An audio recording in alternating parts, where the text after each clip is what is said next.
Muy buenas noches. Muchas gracias por atendernos en una emisión más de Periodismo en Plural. Y en esta ocasión le agradecemos muchísimo a nuestra invitada de esta noche, porque además de ser la experta en todo lo que tiene que ver COVID y viruela del mono, que es también uno de los temas que vamos a tratar, hepatitis infantil aguda también, pues nos aceptó esta entrevista a través de las herramientas que nos da actualmente la tecnología, que es a través de Zoom. Entonces le damos la bienvenida y le agradecemos muchísimo el que nos permita tener esta plática con la doctora Mirna Beltrán. Ella es la subsecretaria de Prevención y Promoción de la Salud del Gobierno del Estado. ¿Cómo está, doctora? Buenas noches. Hola, muy buenas noches, Mirna. Muchas gracias por la invitación y muy buenas noches a todo tu teleauditorio. Muchas gracias, doctora. Vamos a estar en estas herramientas que nos da la tecnología. Ahora sí que la imagen la compartimos con usted y va a estar pues prácticamente permanentemente ante la visión de nuestros televidentes. Le comento eso a la doctora porque ella no nos va a poder estar viendo nosotros, pero nosotros a ella perfectamente bien. Y bueno, además la importancia de la información que nos puede dar. Entonces vamos a comenzar, doctora. Y primero que nada, cuéntenos por favor, ¿qué es esto de la viruela del mono? ¿Qué tan preocupados o mejor dicho, ocupados debemos de estar de esta nueva enfermedad? Cuéntenos por favor. Así es, Mirna. Mira, la viruela del mono o la viruela símica, hay que estar muy ocupados y muy atentos en ella, puesto que ya como lo vivimos con COVID y con algunas otras enfermedades, este mundo tan globalizado que tenemos y tan interconectado a través de los viajes por los diferentes medios, pues es fácil, ¿no? Las enfermedades se dan en las personas y las enfermedades viajan con las personas. Entonces, desde hace un mes se empezaron a detectar casos atípicos de viruela símica fuera de países endémicos de esta enfermedad. ¿Qué significa esto? Pues que en los países que normalmente se dan estos casos de viruela símica, salieron de esos países y se empezaron a presentar en otros tantos. En este mes ya llevamos confirmados a nivel mundial 1,423 casos a lo largo de 31 países. Y eso es lo que nos tiene hoy ocupados a todos los sistemas de vigilancia epidemiológica, pues a nivel mundial, a nivel nacional y a nivel estatal, ¿no? Ya vimos por ahí en las últimas 2 semanas cómo a nivel nacional se han presentado ya un caso positivo, 2 casos positivos ya de viruela símica en el país y algunos otros sospechosos, los cuales pues están en estudio aún. Y eso nos prende los foquitos, ¿no? Ya todas las unidades de salud, tanto del sistema público como del privado, tienen estos avisos epidemiológicos que se emiten a nivel nacional. Recordemos que toda la información que baja de esta vigilancia baja a través de la OMS, baja a la OPS, que es la Organización Panamericana de la Salud, y eso baja a todos los países miembros de estos organismos, y de ahí se emiten los avisos epidemiológicos dentro del país. Nosotros, ¿qué hacemos en las entidades? Pues así lo difundimos a todo el sistema local en el estado. Y bueno, pues, ¿qué contiene esos estudios? Esos avisos epidemiológicos, pues contiene en qué países se está presentando para que nosotros, los médicos, dentro de nuestra consulta, identifiquemos cuando algún caso sospechoso nos llegue o con alguna sintomatología como con la que se presenta la viruela símica, que inician con periodos de fiebre, inicia como si fuera un resfrío. Fiebre, dolor de músculos, dolor de articulaciones. Posteriormente, 1 a 3 días empiezan a salir manchitas. Esas manchitas se van en las extremidades y de ahí se van haciendo hacia todo nuestro tronco, ¿no? A nuestro tórax, a nuestro abdomen, piernas, etcétera. y esas se van convirtiendo posteriormente en ampollitas. Esas ampollitas van creciendo a lo que le llamamos pústulas, como si fueran unos pequeños abscesos, luego se convierten en costras. Cuando detectamos estos síntomas, pues inmediatamente la primera pregunta que debemos de hacerle a la persona es: ¿ha viajado usted recientemente en los días previos? Porque nuestro periodo de incubación de la viruela es entre 1 y 21 días. Entonces tenemos que preguntar los viajes que ha hecho en este periodo, y entonces revisamos en nuestros avisos epidemiológicos: viene de un país en donde es endémico de esta enfermedad o donde se está presentando un gran número de casos. Hoy la viruela símica se está presentando con mayor intensidad en los países de Europa. Ahorita es un 87% de esos 1,423 casos que les platicaba, el 86%, el 87% se está presentando en la región de Europa a lo largo de 23 países. Entonces, es el foco más grande ahorita que está ahí, ¿no? Está el brote presente. ¿Qué hacemos nosotros aquí en México cuando detectamos un caso sospechoso? Bueno, pues de inmediato se detonan los mecanismos de vigilancia epidemiológica, de los cuales creo que ya en todo el mundo nos hicimos muy conocedores de estos sistemas de acuerdo al país en el que vivimos. Aquí en México, pues conocimos muy bien a lo largo de estos más de 2 años que llevamos de pandemia de COVID, cómo se detonan las acciones de vigilancia epidemiológica. Alguien detecta, un médico detecta en una unidad un caso probable, de inmediato, este es de notificación inmediata, se avisa al sistema estatal de vigilancia epidemiológica y se detonan las acciones de, primero, darle todas las indicaciones a la persona, ¿no? De cómo nos debemos de cuidar, cómo debemos de cuidar a la familia. Lo primero que debe de suceder es un aislamiento de esta persona y sobre todo que la familia que convive con él pues tenga el mayor cuidado, así como lo teníamos con COVID, porque ¿cómo se transmite esta enfermedad? Pues se transmite a través del contacto de las lesiones que presenta la persona. Estas lesiones pues también están en contacto con nuestra ropa y con todo lo que tocamos, y ahí se puede quedar el virus y de ahí es como se transmite. Este virus hasta este momento se está investigando más, pero hasta este momento no es de una transmisión aérea como lo es el COVID, es más por contacto directo con estas lesiones. Entonces, bueno, después de que orientamos a nuestro paciente, lo revisamos, si hay la posibilidad de que lleve este aislamiento en casa, han sido pocos los casos que llegan a una gravedad de requerir una hospitalización. Ujú. Y bueno, después de ahí, aquí en México tenemos que hacer algunos estudios de laboratorio, estudios básicos, pero además un estudio de las lesiones directas, el cual se va directamente al Instituto Nacional de Referencia Epidemiológica, el INDRE, en donde nos realizan el diagnóstico ya oportuno y certero de esta, si se trata de este virus de la viruela símica.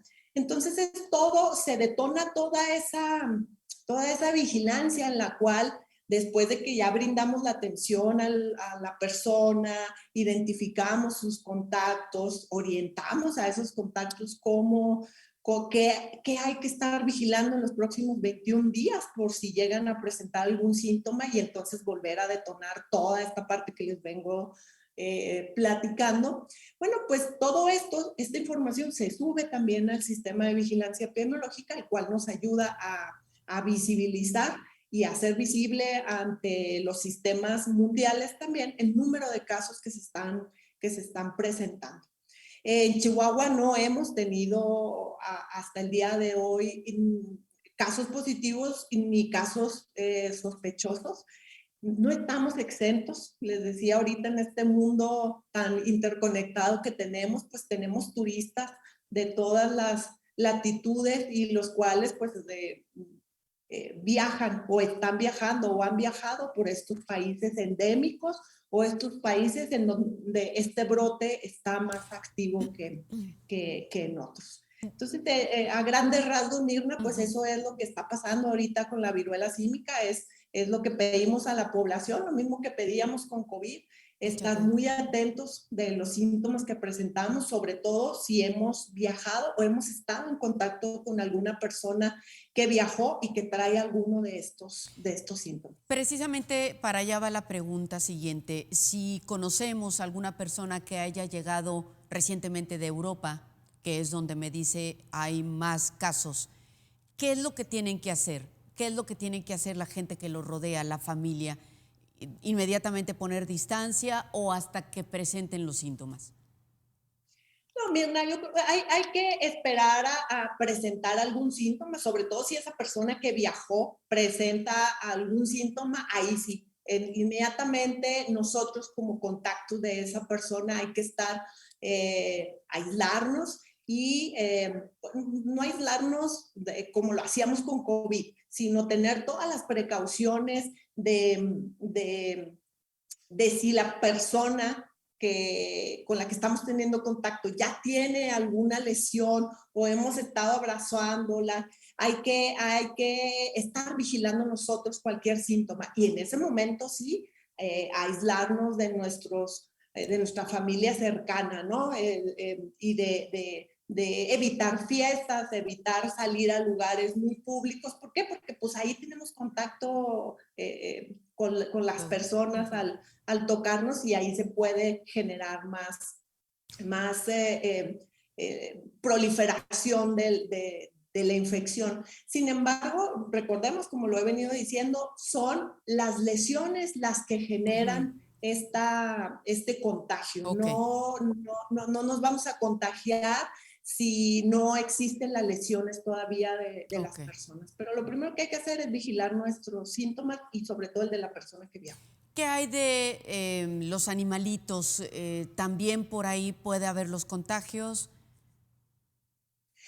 La viruela símica en los países que son endémicos, definitivamente hubo una transmisión en su momento pues de un animal, ¿no? Por eso se llama símica. Y ahí tuvo su origen. Sin embargo, nosotros que somos países no endémicos, es muy difícil que alguno de nuestros especímenes animales contengan ya ahorita Ok. este virus, ¿no? Y que nos lo puedan transmitir. Sin embargo, fíjense que es bien importante eh, hacer remembranza de esa historia de lo que es la viruela símica, de lo que es el COVID, de lo que fue influenza en su momento y sigue Ujú, siendo, ¿no? ujú. Hemos transgredido tanto, Mirna, los hábitats naturales, hemos brincado más allá de la frontera del comportamiento y de este entorno de los animales que estamos generando ese desequilibrio entre ellos y nosotros y estamos cayendo en esta parte, ¿no? Están surgiendo y resurgiendo enfermedades pues que las que están surgiendo pues no existían y las que están resurgiendo ya las habíamos controlado Erradicado aparentemente. de Ujú. alguna manera. Entonces también pensemos mucho en cuidar nuestros entornos, ¿no? En no brincar tanto esas fronteras porque eso también está alterando la transición epidemiológica de las enfermedades dentro del mundo y bueno, pues del país y de la entidad Muy también. bien. Doctora, nos tenemos que ir a un corte comercial, pero al volver quisiera que nos platicara sobre qué tan preparado está el gobierno, las autoridades de salud, la infraestructura de salud para enfrentar una eventual complicación o aumento de casos de viruela del mono. ¿Qué hay que hacer? ¿Qué medicamentos? ¿Qué atención? ¿Qué, en fin, todo esto que significa la cura o el tratamiento o la atención en caso de este tipo de enfermedades? Regresamos con esto si nos lo permite.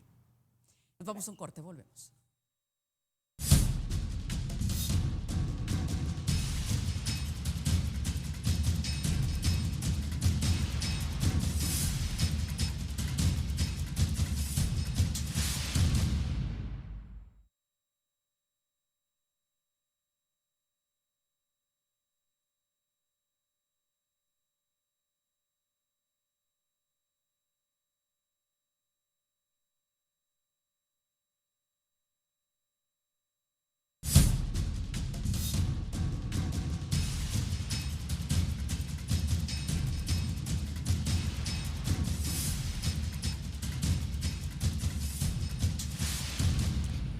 Bien, estamos platicando con la doctora Mirna Beltrán. Ella es la subsecretaria de Prevención y Promoción de la Salud, a quien la tenemos en esta ocasión, esta noche, vía Zoom.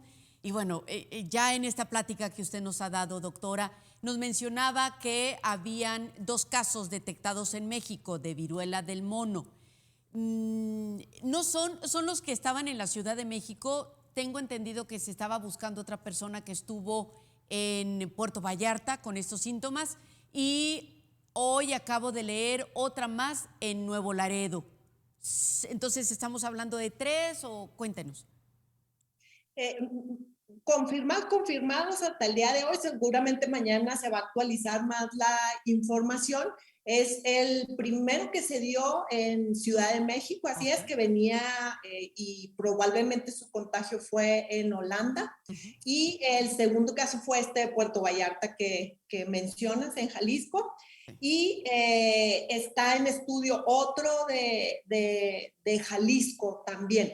Y hay varios en estudio a nivel del país. Lo que pasa es que ahora no los tenemos tan visibles como tenemos la parte de COVID, pero recordemos que pues todos los martes nos actualizan ahí en la conferencia matutina que se da la parte de salud, y seguramente mañana nos estará por ahí Bien. actualizando cuántos más casos sospechosos y positivos podemos tener ahorita en el país. Pero hasta el momento confirmados son 2. 2, muy bien. Y hablando precisamente de esa infraestructura que se formó, porque no se tenía, digo, muy cuestionada fue el descubrir, aunque ya se sabía lo difícil que teníamos el sistema de salud, pero cuando viene la pandemia del COVID-19, pues sale todo a la luz, ¿no? Se da a conocer que nos faltaba mucho, la infraestructura era hasta cierto punto raquítica, doctora, cuando se presenta este problema tan serio de la pandemia y bueno, todo lo que esto significó.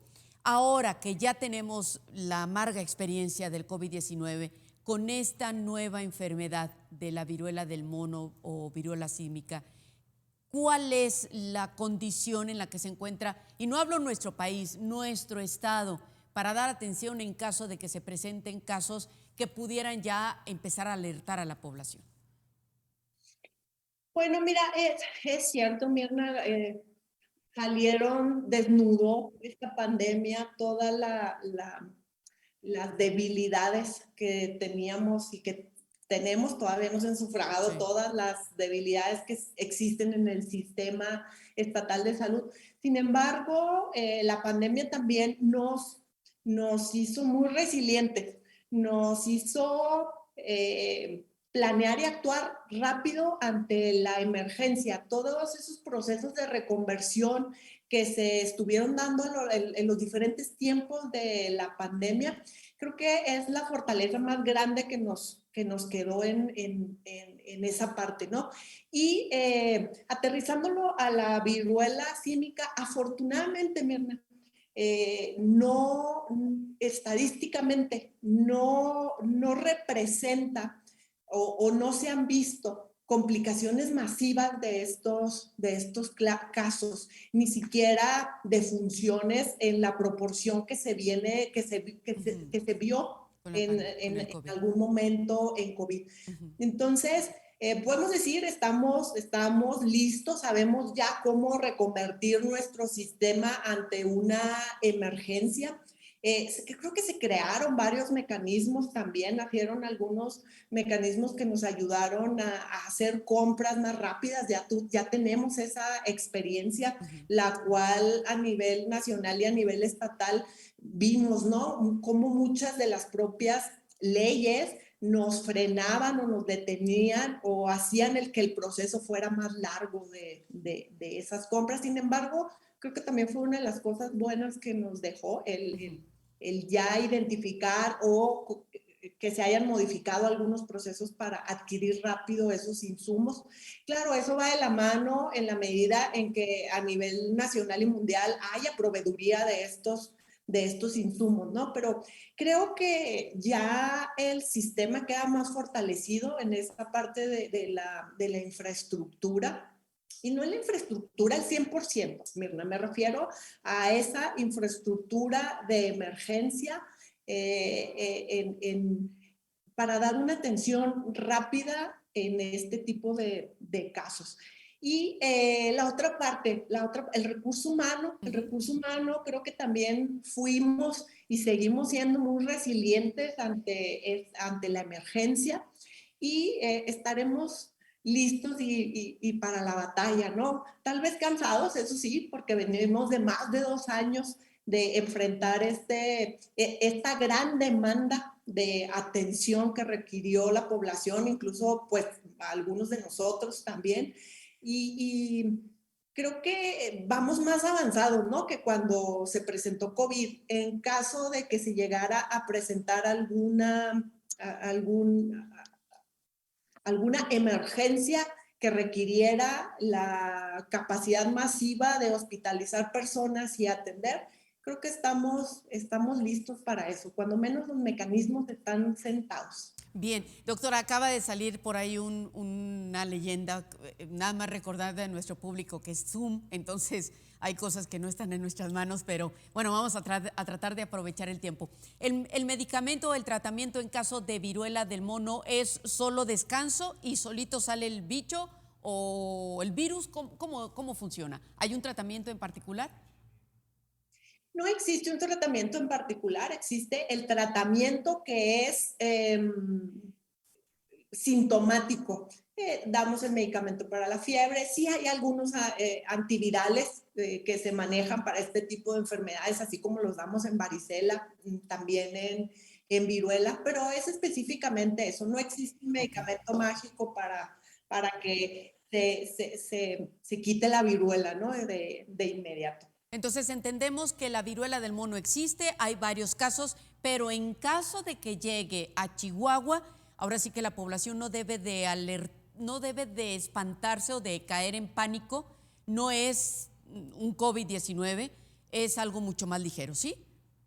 Así es, no lo llamemos ligero porque depende del organismo de cada persona Ok, cómo reacciona a esta enfermedad. Sin embargo, no es tan no agresivo. es COVID-19, así es, no tiene la misma ni la mortalidad ni la gravedad de los cuadros que llegó a presentar COVID. Muy bien. Y ahora, insisto, para aprovechar el tiempo, nos vamos con los contagios que han empezado a aumentar, doctora, al grado de que así como que, ups, cuidado porque nos puede venir otra quinta ola. No sé, creo que hay algunos estados que ya se han declarado en una quinta ola del COVID-19. ¿Cómo nos encontramos nosotros, doctora? Así es, Mirna, pues era esperado, ¿no? Durante todo, a lo largo de esta pandemia hemos tenido diferentes intensidades. Ya vivimos la cuarta ola al inicio del año. Afortunadamente se ha vivido a nivel mundial y a nivel estatal esa intensidad menor en cuanto a hospitalizaciones y defunciones, porque recordemos que en enero tuvimos muchos más casos de los que tuvimos en el mes de octubre del 2020, que fue cuando nuestra primera ola más fuerte en todos los aspectos, desde el número de casos, de defunciones y de hospitalizaciones y de defunciones. Entonces, afortunadamente, esa parte con la vacunación, con todas las medidas preventivas que se han venido instalando y que ya las tenemos en nuestra rutina diaria, ha ayudado enormemente. Fue un cambio antes y después de De las las vacunas. vacunas. Recordemos que las vacunas pues, no nos ayudan a no enfermarnos, sino a no enfermarnos gravemente e incluso a fallecer. Ujú. Sí, hay estados de la República que ya tienen un número de casos que ya duplica los de las semanas anteriores epidemiológicas que habían presentado. Nosotros hemos tenido un repunte de un 30-40% de semanas epidemiológicas anteriores. Sí, Ujú. estamos viendo el aumento de casos. Sí, invitamos a la población de nuevo, Mirna, a no relajar esas medidas preventivas. Sí. Recordemos que en Chihuahua se retiró el uso del cubreboca en espacios externos Ujú. y en espacios externos Está al aire libre, ¿no? cuando al aire libre, exacto, pero que aún pudiéramos mantener esa distancia, ¿no? Porque luego estamos en eventos donde estamos así muy aglomerados, pegaditos uno con otros en los conciertos y eso, pues ahí Feria. cierto. recomendable, ¿no? Utilizarlo, porque ahí estamos pegaditos. Y necesitamos reforzar el que si yo tengo un síntoma, acudir a hacer mi diagnóstico a una unidad de salud, a realizarme una prueba, porque si no, lo dejamos de ver, ¿no? En esos sistemas de vigilancia epidemiológica que ya explicamos muy bien al inicio, lo dejamos de ver y entonces es cuando llega de repente ya tenemos más casos en los hospitales, ¿no? De ahí nace esa información del que yo como población vaya y me haga esa prueba de COVID para ver si estoy positivo o no. Ah, Y sí. esto también nos ayuda. Yo me doy cuenta del diagnóstico positivo e inmediatamente me aíslo, aviso a mis amigos, a mis familiares que estuvieron en contacto conmigo y eso disminuye la cadena de transmisión. Claro. De otra manera, se ha relajado tanto, Mirna, que decimos, es una alergia, es otra gripa, no es COVID y seguimos yendo a espacios laborales, educativos y ahí se genera el contagio y la transmisión. Pero no sé si ustedes lo han visto, pero yo sí, en estas 2 últimas semanas, cada vez gente más cercana, me he dado cuenta que ha Sí, salido positivo a COVID. Entonces no sí, relajemos esas medidas. definitivamente, doctora. Y entonces, en caso de que se surjan ahora en estos días o ahora de nuevo casos del COVID-19, ¿tendrían que ser menos días los que estén aislados? Por ejemplo, antes, al principio eran 14 días, después bajaron a 10, luego a 7, ahora hablan de 5 días. ¿Ese es el tiempo suficiente? Así es, Mirna. Mira, se reduce el tiempo de aislamiento, sobre todo por el tipo de síntomas que se están presentando. Ujú. Es un tipo de síntomas más light, ya lo dijimos, tanto que lo confundimos con la alergia que siempre nos da o un Ujú. resfrío leve, ¿no? Entonces, es en función de eso. No significa que a los 5 días que yo me reintegro a mi entorno laboral o al educativo o al social, eh, ya no soy infectante. Ojo, el periodo de incubación del virus SARS-CoV-2 sigue siendo el mismo. Son 14 días en el cual yo todavía puedo contagiar a otra persona, independientemente que yo ya me sienta muy bien y yo ya esté de regreso en mi trabajo, en mi escuela, etcétera. Hay que seguirnos cuidando, podemos regresar, pero ahí sí 2 semanas hay que utilizar el cubreboca estrictamente en exterior y, y Muy bien, más en interior, ¿no? ok. Y tener cuidado del contacto cercano con las personas. Bien. Porque la carga viral es menos, eso sí, va siendo mucho menos cada vez, porque eso nos lo denota también en la intensidad de los síntomas, pero es muy importante que sigamos protegiendo a nuestros cercanos durante 2 semanas. Bien, nos tenemos que ir a un corte comercial y al regresar, la pregunta es que lo han hecho aquellas personas que no han tenido ya ninguna molestia, ni enfermedades, ni enfermos alrededor, preguntan desesperados, ¿y el cubrebocas se va a quitar para lugares internos, para interiores? Sí se va, estamos ya en vísperas de que se quite. Con esa pregunta la dejamos y regresamos para que nos la conteste, por favor, doctora. Volvemos. Gracias.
Sí, claro, 1, 2, 3, 4, 5.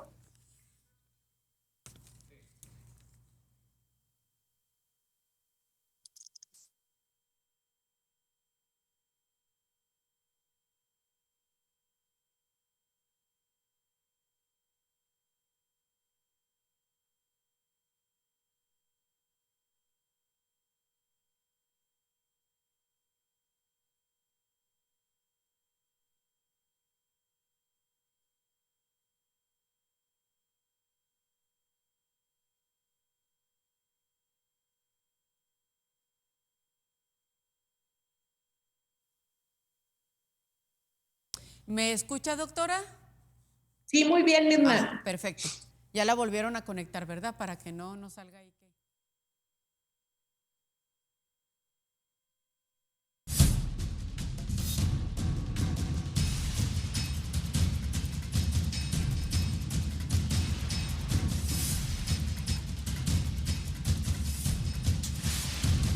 Bien, regresamos y seguimos platicando con la doctora Mirna Beltrán, subsecretaria de Prevención y Promoción de la Salud del Gobierno del Estado.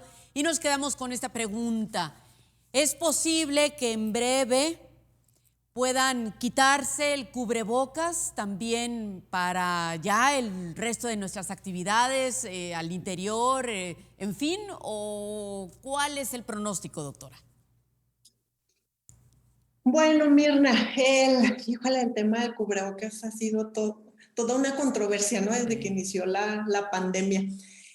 Bueno, el tema de cubreboca apenas, recuerden que migramos al retiro del cubreboca en los espacios exteriores. Creo que ahorita, ante la ventana de esta quinta o probable quinta ola a nivel mundial, nacional y local, hay que tomarlo con mucha reserva todavía. Sé que todos estamos cansados, Sí. que ya las alergias que nos dan los cubrebocas, lo incómodo que es traerlo, es difícil, ¿no? Incluso hasta mentalmente ya es una barrera Sí. que está llegando a su límite, ¿no? Mentalmente. Pero, pero sí necesitamos irnos despacio, ir viendo cómo se comporta esta ola de casos, ver cómo están funcionando las vacunas con las nuevas variantes que se están presentando de COVID y en la medida que veamos un control o un equilibrio más en esto, pues poco a poco podremos ya irlo retirando. Es difícil decir si será en el corto o en el mediano plazo. Yo quisiera decirles que es en el corto, sin embargo, este foco de alerta que se está lanzando de esta quinta ola, de cómo se viene comportando en otros países que ya están empezando con estos rebrotes, con una nueva variante.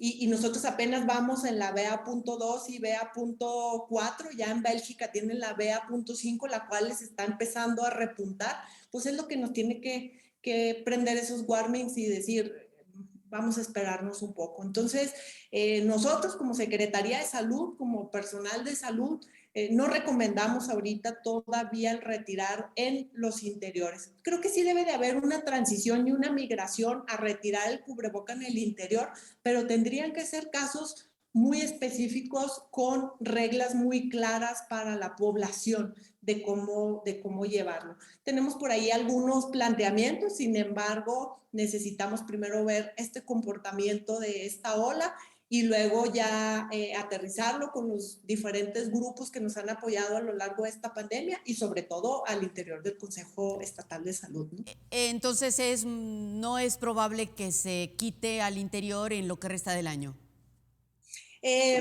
Yo no quisiera decir en lo que resta del año, vamos, yo me daría un tiempo más corto, veríamos de aquí al mes de agosto, nos vamos planteando metas un poco más cortitas y más pequeñas porque esta pandemia pues se ha ido comportando como ha querido, ¿no? Okay. Entonces, yo me daría la meta de aquí a agosto y en agosto, julio, agosto, volver a replantear depende del comportamiento que tenga, si ya pudiéramos empezar alguna migración bajo uno de estos sistemas, como les platico. Y por ejemplo, en el caso de estos cambios que se pudieran dar para entonces, estamos ya en ese tiempo estaríamos en el regreso a las aulas.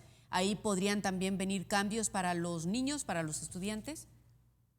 Claro, eso sería maravilloso, ¿no? Para los niños empezar ya con un nuevo plan, mm, hacia un retiro del cubreboca paulatino. Sin embargo, pues todavía no podemos echar las campanas al aire. Hemos visto otros países en los cuales ya retiraron el cubreboca interior y exterior y Ujú, hoy han tenido que regresar a ujú. utilizarlo en el interior. Eso es lo que no queremos nosotros también. Hemos sido muy conservadores durante toda esta pandemia y creo que ha funcionado bastante bien. Ujú. Hasta el momento no hemos tenido grandes repuntes, sobre todo en los últimos meses, ¿no? O en el último año, en cuanto a rebrotes de COVID.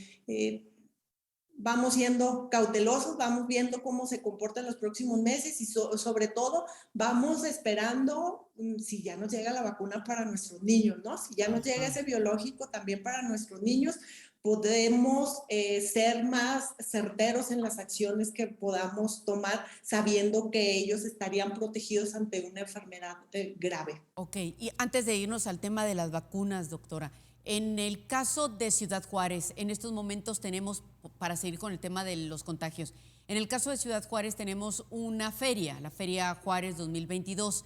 Acabamos de empezar prácticamente. ¿Cuál es la recomendación? Y si esto, porque se está permitiendo andar sin cubrebocas, porque como es al aire libre, la gente no trae cubrebocas. Y usted mencionaba hace unos momentos, la recomendación es que aunque estés al aire libre, si estás pegadito en un concierto, como lo hemos visto, pues lo mejor es traer cubrebocas. ¿Cuál puede ser el pronóstico? ¿Sí se puede dar un aumento en estos días después de que, unos 15 días vaya, después de que inició la feria? Definitivamente todos los eventos masivos es una de las variables que puede aumentar el número de casos. Sin embargo, nosotros aquí en Chihuahua vamos terminando Ujú. la feria también de Santa Santa Rita Rita. y podemos decir que dentro de ese aumento de casos que tuvimos en estas últimas semanas no fue un aumento de casos muy significativo, tampoco hubo un movimiento dentro de los hospitales que nos prendiera las alarmas. Al contrario, hemos tenido estabilidad en esos casos. Tenemos entre 5 y 6 casos hospitalizados hasta el momento y así ha estado en estas últimas semanas. Siempre recordemos los eventos masivos, tanto al interior como al exterior, nos pueden dar un aumento de casos. ¿Cuál es la invitación a la Ujú. población? Pues todos queremos salir, Sí. más sobre todo este año que ya ha venido a menos el número de casos de hospitalizaciones, Ujú. todos queremos ya salir a un concierto, a distraernos, a todos esos eventos sociales que se vienen presentando, pero la recomendación es, lo volvemos a repetir, si no podemos guardar la sana distancia, aunque estemos en el exterior, llévese su cubreboca, póngase su cubreboca, cargue su gel, eso es bien importante, que también estemos constantemente, si no tenemos a la mano agua y jabón y un espacio donde lavarnos pues con nuestro gel, llegando a nuestra casa también, pues inmediatamente lavarnos nuestras manos. Eh, hay que tener mucha conciencia en esa parte, ¿no? Sí. Aún que estemos en el exterior, nos podemos contagiar si estamos muy cercanos. No soltemos esas medidas preventivas que ya las traemos muy bien aprendidas. Es más fácil olvidarlas que aprenderlas. Entonces ya llevamos 2 años. Creo que es importante que lo Que lo sigamos mantengamos. reforzando, mi hermano. Y ahora sí, en el caso de las vacunas, dos, ¿es bueno entonces vacunar a los niños? ¿De qué edades es lo más seguro? ¿Qué edades está ya confirmado que pueden vacunarse sin representar un riesgo mayor? Y en el caso de los que ya tenemos la primera, la segunda, la tercera dosis, ¿es importante una cuarta? ¿Viene una cuarta? ¿O los que vivimos en frontera podemos cruzar a El Paso, Texas y aplicarnos allá una cuarta dosis? Así es. Mira, Mirna, voy a empezar por la primera, las edades de los niños. A nivel mundial, la gran mayoría de los países que ya están inmersos en la vacunación y los diferentes laboratorios de los biológicos, los estudios han sido de 5 en adelante, de 5 años en adelante, que es segura y eficaz la vacuna. Recordemos que ahorita con la única que están vacunando, se está vacunando a niños, es con la vacuna Pfizer, la que está aprobada para este grupo de edad. Y en Estados Unidos incluso ya están vacunando de 5 pues hasta los 16, 17 años a los niños, ¿no? Y ya están estudios muy recientes que incluso ya han estado saliendo por ahí noticias que están a punto de aprobar a partir del año de edad a los 5 años de edad. Sin embargo, eso todavía no se da en ningún país. Creo que el más próximo que está en esa fase de estudio es Estados Unidos. Veremos en los próximos meses si se da esa parte o no. Y en México, bueno, pues estamos ahorita vacunando a partir de los 12 años de edad en adelante, y es muy importante que sea con vacuna Pfizer hasta ahorita, de los 12 a los 17 años de edad. Esa es la vacunación que se está llevando ahorita a cabo. La otra parte es si son buenos los refuerzos. Sí son buenos. Hay que ponernos los refuerzos, incluso si ya cumplimos nuestro esquema de vacunación y pasaron más de 6 meses o 6 meses de nuestro primer esquema de vacunación, hay que ponernos ese primer refuerzo. Si ya llevamos incluso un segundo refuerzo, ahorita en México se está poniendo el segundo refuerzo entre los 4 y 6 meses de nuestra última dosis que nos hayamos aplicado. Y si tenemos la posibilidad de ir a Estados Unidos y ya cumplimos esos 4 a 6 meses, en Estados Unidos están pidiendo 6 meses que haya pasado la última dosis, hay que aplicársela. Sí, es muy importante, se está viendo y hemos estado viendo nosotros, hemos estado observando y que pasados esos 6 meses sí empieza a haber una disminución en ese refuerzo, ¿no? En esa inmunidad que nos da la vacuna. Entonces sí es importante, hay que acudir, hay que aprovechar todos esos refuerzos que nos brinden, ya sea aquí en la entidad o los que podemos o puedan cruzar a Estados Unidos y aplicárselo. Es importante que sí se lo apliquen, sobre todo las personas adultas mayores y las personas que tienen alguna comorbilidad. Esos son los principales que deben de aplicarse la siguiente dosis de refuerzo. Ok, en el caso de los niños de 5 a 12 años, hay muchas opiniones, unos a favor, en contra, unos con dudas, otros aseguran que no lo necesitan, que finalmente los niños si se enferman no les va a afectar tanto, no tiene caso. En su opinión, doctora, con toda la experiencia que le ha dado estos 2 años que ha estado usted al frente de este sector salud en todo el estado prácticamente, que ha visto casos, ¿cuál es su opinión? ¿Sí es bueno vacunar a los niños tan pequeñitos de 5 años en adelante o no?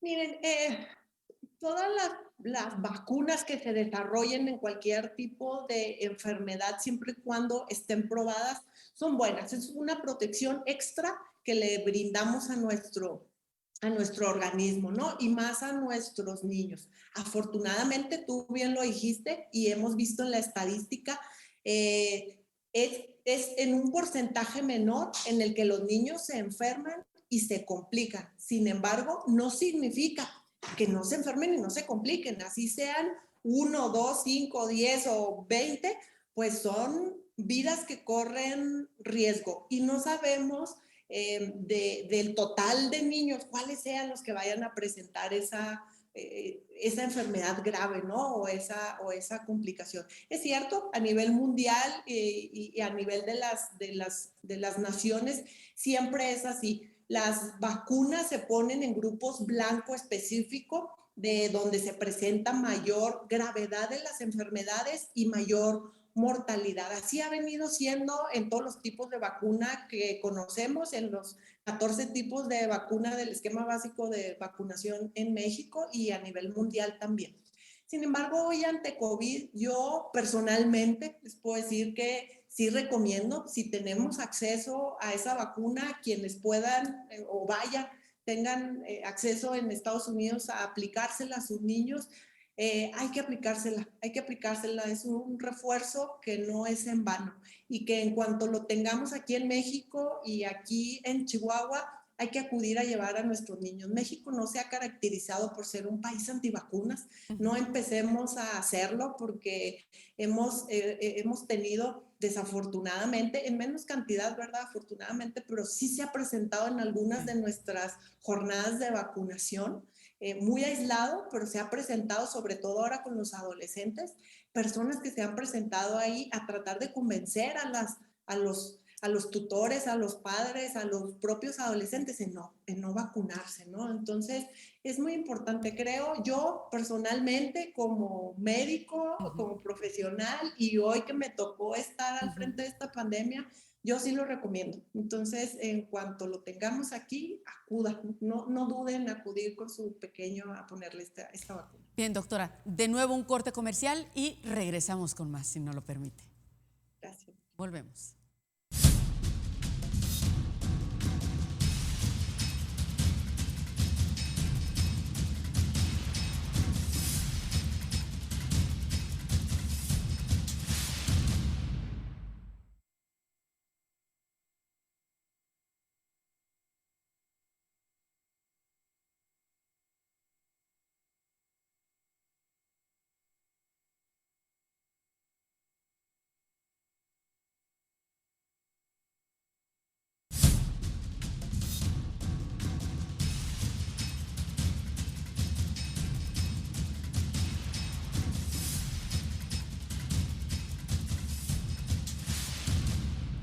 Bien, seguimos platicando con la doctora Mirna Beltrán, la subsecretaria de Prevención y Promoción de la Salud del Gobierno del Estado. Y entramos, doctora, a la última fase. Nos restan 10 minutos y vamos a aprovecharlos para hablar, si usted nos lo permite, de otro de los temas, de otra de las enfermedades que también como que empezaron a agarrar fuerza, temor, y que luego parece ser que afortunadamente se ha podido controlar, o al menos así parece. Precisamente por eso sea usted quien nos platique cómo está la situación de la hepatitis infantil aguda en nuestro estado. Cuéntenos, por favor.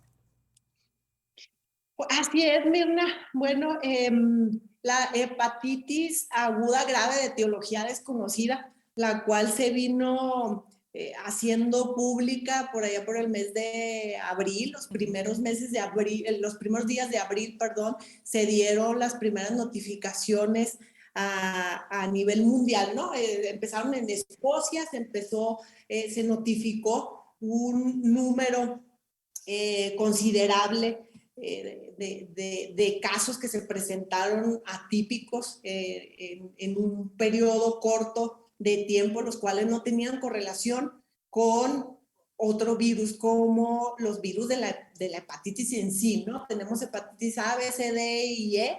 Entonces, resulta que estos casos que se estaban presentando no coincidían con ninguno de esos tipos, pero además pues no tenían una enfermedad de fondo, no había una intoxicación por antibióticos o por algún medicamento que haya dañado el hígado o alguna otra enfermedad. Entonces empiezan a detonar estos casos y empiezan también a presentarse en algunos otros países. De inicio se pensaba que era relacionado con COVID estos casos, que era una complicación per se que se estaban presentando estas hepatitis. Luego pues se ha ido avanzando, en algún momento se detectó un virus que se llama adenovirus y que pues también es respiratorio y que era el que más se estaba relacionando con estos casos de hepatitis. Desgraciadamente, esta hepatitis, pues sí, se ha venido a presentar con diferentes niveles de gravedad en niños menores de 17 años. En México, pues ya se presentaron los primeros casos, igual se detonó todo ese sistema de vigilancia epidemiológica y se empezaron a detectar esos primeros casos a nivel nacional. Aquí en Chihuahua no hemos tenido hasta el día de hoy ningún caso positivo a esta hepatitis. Lleva toda una serie de criterios, las cuales nos llevan a descartar algunas enfermedades por las cuales nos den sintomatología de hepatitis y nos lleve a ese camino de etiología desconocida. Ok. Hasta el momento no hemos tenido casos y seguimos en esa vigilancia epidemiológica dentro de nuestro sistema estatal de vigilancia epidemiológica.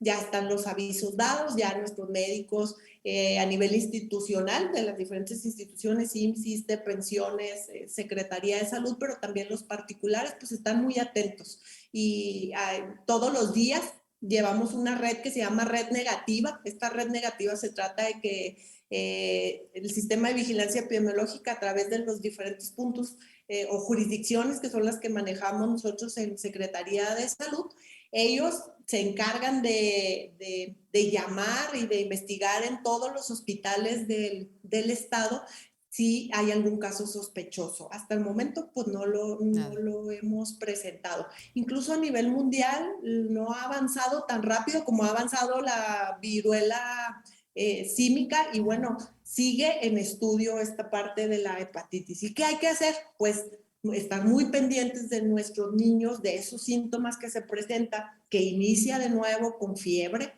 Casi todas las enfermedades que se nos presentan inician con esa síntoma en común, ¿no? La fiebre. Y empiezan con diarrea, vómito, dolor de abdominal, dolor de estómago.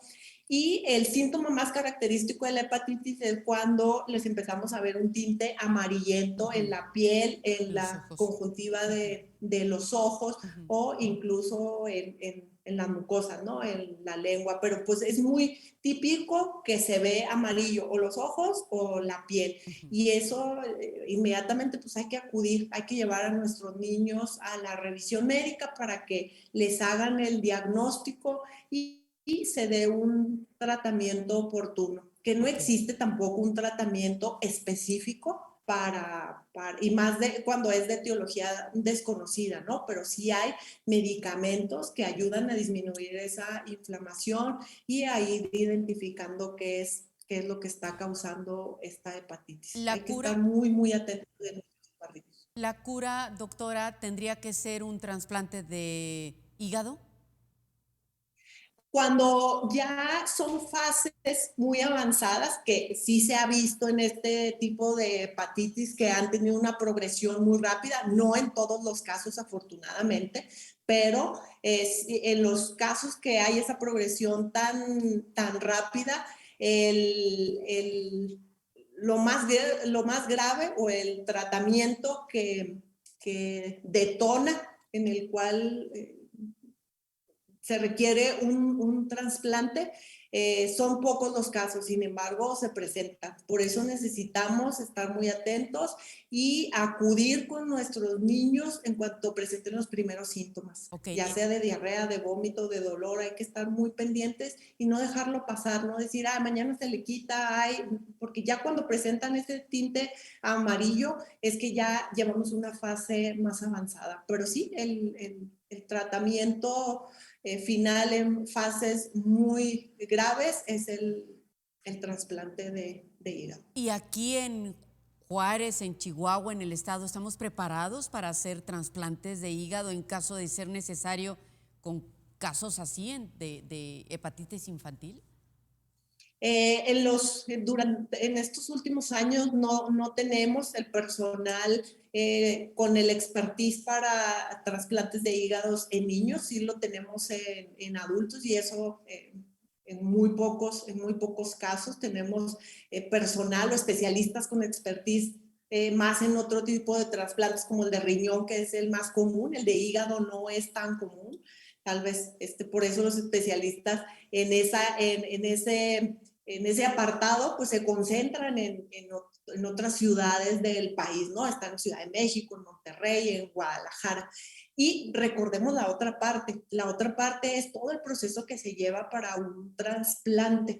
Hay todo un proceso de una lista de espera que existe y que hay que seguir protocolos, pero más allá de eso, hay que hacer toda una serie de pruebas de compatibilidad con la Claro. persona que va a donar el hígado, ya sea de algún donante de Familiar, cadáver o voluntario. un donante de vivo, algún familiar.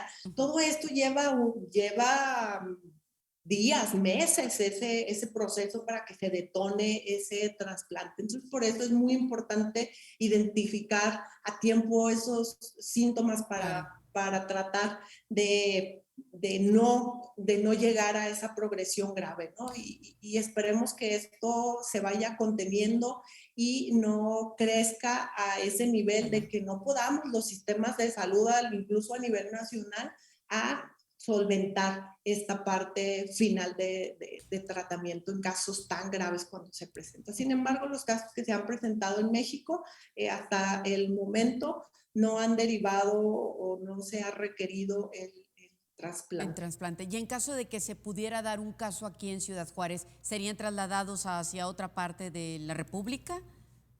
Así es, ya el secretario de Salud ha entablado comunicación con algunos hospitales, sobre todo en Ciudad de México, hospitales de especialidades, para derivar este tipo de casos que llegaron a presentar alguna Complicación. gravedad Ok. extrema que requiriera alguna atención de este nivel. Ya son hospitales de tercer nivel y él desde el inicio, desde que se dieron los primeros avisos epidemiológicos en el mes de abril, se dio a la tarea de hacer estos enlaces y estos contactos, los cuales ya está el mecanismo por el cual se daría esta derivación de casos, ¿no? Bien.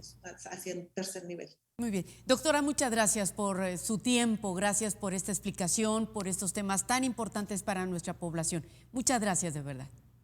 Al contrario, Mirna, muchas gracias por la invitación y un saludo grande a tu teleauditorio y Gracias. bueno, pues a cuidarnos todos, la salud empieza en casa, recordemos, no hay necesidad de llegar a un hospital, salvo cuando es alguna emergencia que no pudimos haber prevenido, ¿no? Claro. Hay que evitar al máximo las enfermedades. Muchas Muchas gracias. gracias. Gracias a usted, gracias.